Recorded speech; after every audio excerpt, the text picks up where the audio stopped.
ಬಾಗಲಕೋಟೆ ಜಿಲ್ಲೆಯ ಜಮಖಂಡಿ ತಾಲೂಕಿನ ಜಮಖಂಡಿ ನಗರದ ದೇಸಾಯಿ ಸರ್ಕಲ್ ಹತ್ತಿರ ಕರ್ನಾಟಕ ಪ್ರೆಸ್ ಕ್ಲಬ್ ಸಂಘಟನೆಗಳು ಹಾಗೂ ವಿವಿಧ ದಲಿತ ಪರ ಸಂಘಟನೆಗಳು ಪತ್ರಕರ್ತರ ಹೋರಾಟಕ್ಕೆ ಬೆಂಬಲ ನೀಡಿದವು. ಇತ್ತೀಚಿನ ದಿನಗಳಲ್ಲಿ ಜಮಖಂಡಿಯ ಮತಕ್ಷೇತ್ರದ ಶಾಸಕರಾದ ಜಗದೀಶ್ ಗುಡುಗುಂಟಿ ಅವರು ಸ್ಥಳೀಯ ಪತ್ರಕರ್ತರಿಗೆ ಜಮಖಂಡಿ ತಾಲೂಕು ಆಡಳಿತ ಮಿನಿ ವಿಧಾನಸೌಧದಲ್ಲಿ ಆಗಸ್ಟ್ 15ರ ಪೂರ್ವಭಾವಿ ಸಭೆಯಲ್ಲಿ ಅವಮಾನ ಮಾಡಿದ್ದು, ಅದನ್ನ ಪ್ರಶ್ನಿಸಿದ್ದಕ್ಕೆ ಗೂಂಡಾವರ್ತನೆ ಮೆರೆದಿರ್ತಾರೆ. ಒಬ್ಬ ಪತ್ರಕರ್ತ ಯಾರ ಮಿತ್ರನೂ ಅಲ್ಲ, ಯಾರ ಶತ್ರುನೂ ಅಲ್ಲ. ಆದರೆ ಅವರಿಗೆ ರಾಜ್ಯಾಧ್ಯಕ್ಷರ ಮೇರೆಗೆ ಆಗಸ್ಟ್ 10ರವರೆಗೆ ಕ್ಷಮೆ ಕೇಳಲು ಗಡುವು ನೀಡಿದ್ರು ಕೂಡ ಅವರು ಪತ್ರಕರ್ತರಿಗೆ ಯಾವುದೇ ರೀತಿ ಸ್ಪಂದನೆ ನೀಡಿರೋದಿಲ್ಲ. ಆದ ಕಾರಣ ಇಂದು ಜಮಖಂಡಿಯಲ್ಲಿ ಪತ್ರಕರ್ತರು ಸಾಮೂಹಿಕ ಪ್ರತಿಭಟನೆಯನ್ನ ಹಮ್ಮಿಕೊಂಡಿದ್ರು ಮತ್ತು ಜಮಖಂಡಿಯ ಮತಕ್ಷೇತ್ರದ ಶಾಸಕರು ಜಗದೀಶ್ ಗುಡುಗುಂಟಿ ಅವರು ಪತ್ರಕರ್ತರಿಗೆ ಕ್ಷಮೆ ಕೇಳಲೇಬೇಕೆಂದು ಜಮಖಂಡಿಯ ಉಪವಿಭಾಗಾಧಿಕಾರಿಗಳಿಗೆ ಮನವಿ ಸಲ್ಲಿಸಿದರು. ಜಿಲ್ಲಾ ವರದಿಗಾರರು ರವಿ ದಡ್ವಾಡ್, ಜೆಬಿಟಿವಿ ನ್ಯೂಸ್, ಜಮಖಂಡಿ. ಜಮಖಂಡಿಯ ಶಾಸಕ ಜಗದೀಶ್ ಗುಡುಗುಂಟಿ ಪತ್ರಕರ್ತರ ಬಗ್ಗೆ ಸ್ವಲ್ಪವೂ ಕಾಳಜಿ ಇಲ್ಲ ಅಥವಾ ಯಾವ ಪತ್ರಿಕೆ ಇದು ರಿಜಿಸ್ಟರ್ ಇದೆಯೇ ಇಲ್ಲ. ಯಾಕಂದರೆ ಪ್ರತಿಯೊಂದು ಪತ್ರಿಕೆ ಕೂಡ ಇವತ್ತು AC ಆಫೀಸಿಂದ ರಿಜಿಸ್ಟರ್ ಆಗೇನೆ ಪೇಪರ್ಗಳು ಹೊರಗೆ ಬರ್ತವೆ. ಯಾಕಂದರೆ ಅದು ಬರೀ ನಮ್ಮ ಕರ್ನಾಟಕದಲ್ಲಿ ಅಷ್ಟೇ ಅಲ್ಲ, ಇಡೀ ನಮ್ಮ ದೆಹಲಿಯಲ್ಲಿ ಅದೊಂದು RNA ಪಡೆದು ಬಂದಂಥ ಪತ್ರಿಕೆಗಳಿರ್ತವೆ. ಅದ್ರ ಬಗ್ಗೆ ಸ್ವಲ್ಪ ಗಮನ ಇರಬೇಕು ನಿಮಗೆ. ಮತ್ತು ಯಾವುದೇ ಒಂದು ಸಂಘ ಸಂಸ್ಥೆ ಇವತ್ತು ಹುಟ್ಕೋತವೆ ಅಂದರೆ ಅದು ರಿಜಿಸ್ಟರ್ ಆಗೇ ಹುಟ್ಕೊಂಡಿರ್ತದೆ, ಸುಮ್ಮನೆ ಕಾಲ್ಪನಿಕ ಯಾವುದು ಹುಟ್ಕೊಂಡಿರಂಗಿಲ್ಲ. ಹಾಗಾಗಿ ಈ ಒಂದು ವೇದಿಕೆ ಮುಖಾಂತರ ನಿಮಗೆ ಜಗದೀಶ್ ಗುಡುಗುಂಟಿ ನಮ್ಮ ಶಾಸಕರಿಗೆ ಒಂದು ಏನು ಹೇಳಕ್ಕೆ ಇಷ್ಟಪಡ್ತೀನಿ ಅಂದರೆ, ನೀವು ಕೂಡಲೇ ಬಂದು ಈ ಒಂದು ಚಿಕ್ಕ ವಿಷಯಕ್ಕೆ ನೀವು ಕ್ಷಮಾಪಣೆ ಕೇಳಿದರೆ ಈ ಒಂದು ಹೋರಾಟ ಇಲ್ಲಿಗೆ ನಿಲ್ಲುತ್ತೆ.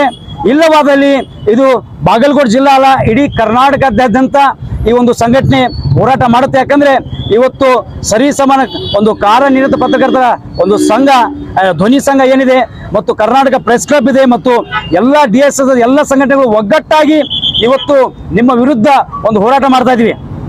ಜಮಖಂಡಿ ನಗರದ AG ದೇಸಾಯಿ ವೃತ್ತದಲ್ಲಿ ಕರ್ನಾಟಕ ಪತ್ರಕರ್ತರ ಸಂಘಟನೆಗಳು ಹಾಗೂ ವಿವಿಧ ದಲಿತ ಪರ ಸಂಘಟನೆಗಳು, ಕನ್ನಡ ಪರ ಸಂಘಟನೆಗಳ ಒಕ್ಕೂಟದಿಂದ ಇಲ್ಲಿರ್ತಕ್ಕಂಥ BJP ಶಾಸಕ ಜಗದೀಶ್ ಗುಡುಗುಂಟಿ ಅವರ ವಿರುದ್ಧ ಬೃಹತ್ ಪ್ರತಿಭಟನೆ ಮೂಲಕ ಆಕ್ರೋಶವನ್ನು ಹೊರಮಾಕ್ತಾ ಇದ್ದೀವಿ. ಹಾಗೂ ಮಾನ್ಯ ಉಪವಿಭಾಗಾಧಿಕಾರಿಗಳು ಜಮಖಂಡಿಯವರ ಮೂಲಕ ರಾಜ್ಯಪಾಲರಿಗೆ ಮನವಿಯನ್ನು ಅರ್ಪಿಸಿದ್ದೀವಿ. ಆ ಮನವಿ ಏನೆಂದರೆ, ತಮಗೆಲ್ಲ ಗೊತ್ತಿರುವ ಹಾಗೆ ಏನು ಆಗಸ್ಟ್ 15 ಸ್ವತಂತ್ರ ದಿನಾಚರಣೆ ಪೂರ್ವಭಾವಿ ಸಭೆಯಲ್ಲಿ ಇಲ್ಲಿರ್ತಕ್ಕಂಥ ಪತ್ರಕರ್ತರನ್ನ ಬಹಿರಂಗವಾಗಿ ಅವಮಾನಿಸಿದ್ದು ಹಾಗೂ ಅವರ ಮೇಲೆ ಗೂಂಡಾವರ್ತನೆಯನ್ನು ಮೆರೆದಿದ್ದು ಇಲ್ಲಿರ್ತಕ್ಕಂಥ ಶಾಸಕ, ಜನಪ್ರತಿನಿಧಿ, ಬಹಳ ಗೌರವಾನ್ವಿತ ಜನಪ್ರತಿನಿಧಿ. ಯಾಕಂದ್ರೆ MLA ಅಂದ್ರೆ ಈ ಕ್ಷೇತ್ರವನ್ನ ಪ್ರತಿನಿಧಿಸುವಂತ ಒಬ್ಬ ವ್ಯಕ್ತಿ. ಅವರ ಒಂದು ನಡೆಯನ್ನ ನೋಡಿದ್ರೆ, ಗೂಂಡಾವರ್ತನೆಯನ್ನ ನೋಡಿದ್ರೆ ನಮಗನಿಸ್ತೈತಿ ಇವ ಶಾಸಕ ಅಲ್ಲ, ಗೂಂಡಾವರ್ತನೆ ಮಾಡ್ಲಿಕ್ಕೆ ಲಾಯಕ್ ಅದ. ಅದೇ ಆತನ ಶಾಸಕರನ್ನ ಬಟ್ಟೆಗಳ ನೋಡ್ಬೋದು, ಅಂತ ಮಾತಾಡ್ತಾರೆ ಶಾಸಕ. ಇಲ್ಲಿರ್ತಕ್ಕಂಥ ಒಬ್ಬ ಶಾಸಕ ಪತ್ರಕರ್ತರ ಮೇಲೆ ಪ್ರಜಾಪ್ರಭುತ್ವದ 4ನೇ ಅಂಗ ಎಲ್ಲಿ ಆದರೂ ಅನ್ಯಾಯ ಆದರೂ, ಅತ್ಯಾಚಾರ ಆದರೂ, ದೌರ್ಜನ್ಯ ಆದರೂ, ಸತ್ಯ ಆದರೂ, ಒಪ್ಪ ಆದರೂ, ಅಸತ್ಯ ಆದರೂ ಖಂಡಿಸುವ ಏಕೈಕ ಮಾಧ್ಯಮ ಪತ್ರಿಕೋದ್ಯಮ. ಸೊ ಭಾರತ ಸಂವಿಧಾನದಲ್ಲಿ ಅದಕ್ಕೆ 4ನೇ ಅಂಗವನ್ನು ಕೊಟ್ಟಿರ್ತಾರೆ. ಸೊ ಹೀಗಾಗಿ ಒಂದು ಬಹಳ ಪ್ರಮುಖವಾದ ಹುದ್ದೆ ಮತ್ತು ಹುದ್ದೆಯವರನ್ನ ಪತ್ರಕರ್ತರ ನೀವು ಅವಮಾನಿಸಿದ್ದೀರಿ. ಅದು ನೀವು ಅವ್ರಿಗೆ ಅವಮಾನಿಸಿದಲ್ಲ, ನಿಮಗೆ ನೀವು ಅವಮಾನ ಮಾಡಿಕೊಂಡಿದ್ದೀರಿ.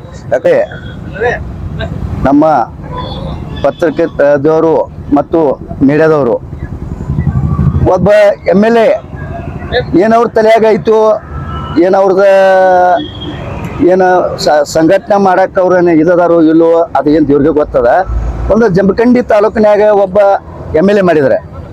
MLA ಯಾಕೆ ಮಾಡಿದ್ರು? ಇರ್ಲಪ್ಪ ಒಬ್ಬ ಹೋರಾಟಗಾರ ಅದಾನ, ಚಲೋ ಅದಾನ ಅಂತಂದ ಒಂದು ಇದನ್ನು ಮಾಡಿದ್ದಾರೆ. ಮತ್ತು ಪತ್ರಕರ್ತ ಅವ್ರಿಗೆ ಅವಮಾನ ಮಾಡೋದು, ಅವ್ರಿಗೆ ಎತ್ತಬೇಕಾದ್ರೆ ಮಾತಾಡೋದು, ಏನು ನಿಮ್ಮ ಲೈಸೆನ್ಸ್ ಇಲ್ಲ, ನಿಮ್ದು ಇದಿಲ್ಲ ಅನ್ನುವಂಥದ್ದು ಆ ಹಕ್ಕ ನಮಗೆ ಯಾರಿಗೂ ಇಲ್ಲ. ಸುದ್ದಿ ಎಲ್ಲ ಜನರಿಗೆ ಸುದ್ದಿ ಕೊಡ್ತಾರೆ. ಅವರು ಕೆಟ್ಟು ಕೊಡ್ತಾರೋ, ಚಲೋನು ಕೊಡ್ತಾರೋ, ಕೆಟ್ಟಾದವ್ರಿಗೆ ಕೆಟ್ಟ ಮಾಡ್ತಾರ. ಅಂಥವ್ರಿಗೆ ಒಂದು ಮೀಡಿಯಾದಾಗ ಸಾರ್ವಜನಿಕ ನೋಡಕ್ಕೆ ಒಂದು ಇದೈತಿ. ಇವರು ಈ ನಮೂನೆ ಈ ಶಾಸಕರ ಅನ್ನುವಂಥದ್ದು ನಮಗೆ ನಾಚಿಕೆ ಬರಾಕತೈತಿ. ಈ ಗುರುಗುಂಟಿ ಅವರು ಹಿಂಗೆ ಮಾಡಬಾರ್ದಿತ್ತು.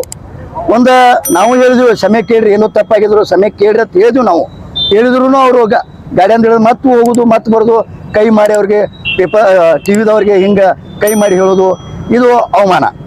ಅವರು ಶಾಸಕರದಾರು ಅವ್ರ ವಿರುದ್ಧ ಜಮಖಂಡಿ ದೇಸಾಯಿ ವೃತ್ತದಲ್ಲಿ ಪ್ರತಿಭಟನೆ ಎಲ್ಲ ಪತ್ರಿಕಾ ಮಿತ್ರರು ಹಾಗೂ ಸಂಘಟನೆದವರು, ದಲಿತ ಪರ ಸಂಘಟನೆ, ಕನ್ನಡ ಪರ ಸಂಘಟನೆದವರು ಹೋರಾಟ ಇಟ್ಕೊಂಡಿಪ್ಪ ಅಂದ್ರ ಅವ್ರ ದುರಾದೃಷ್ಟ. ಯಾಕಪ್ಪ ಅಂದ್ರ ಪತ್ರಿಕಾ ಮಿತ್ರರಿಗೆ ಮಾನ್ಯ ಆಗಸ್ಟ್ 15ರಂದು ಪೂರ್ವಭಾವಿ ಸಭೆ ಕರೆದಾಗ ಅವ್ರಿಗೆ ಅವಮಾನವೆಸಗ್ಯಾರು. ಅವರು ಜಗದೀಶ್ ಗುಡ್ಗುಂಟಿ ಅವರು ಆಗಸ್ಟ್ 15ರಂದು ಪೋಲೋ ಮೈದಾನದಲ್ಲಿ ಏನು ಫಂಕ್ಷನ್ ಇರ್ತತಿ ಅಲ್ಲಿ ಬಹಿರಂಗವಾಗಿ ಅವ್ರಿಗೆ ಕ್ಷಮೆ ಯಾಚಿಸ್ಬೇಕು.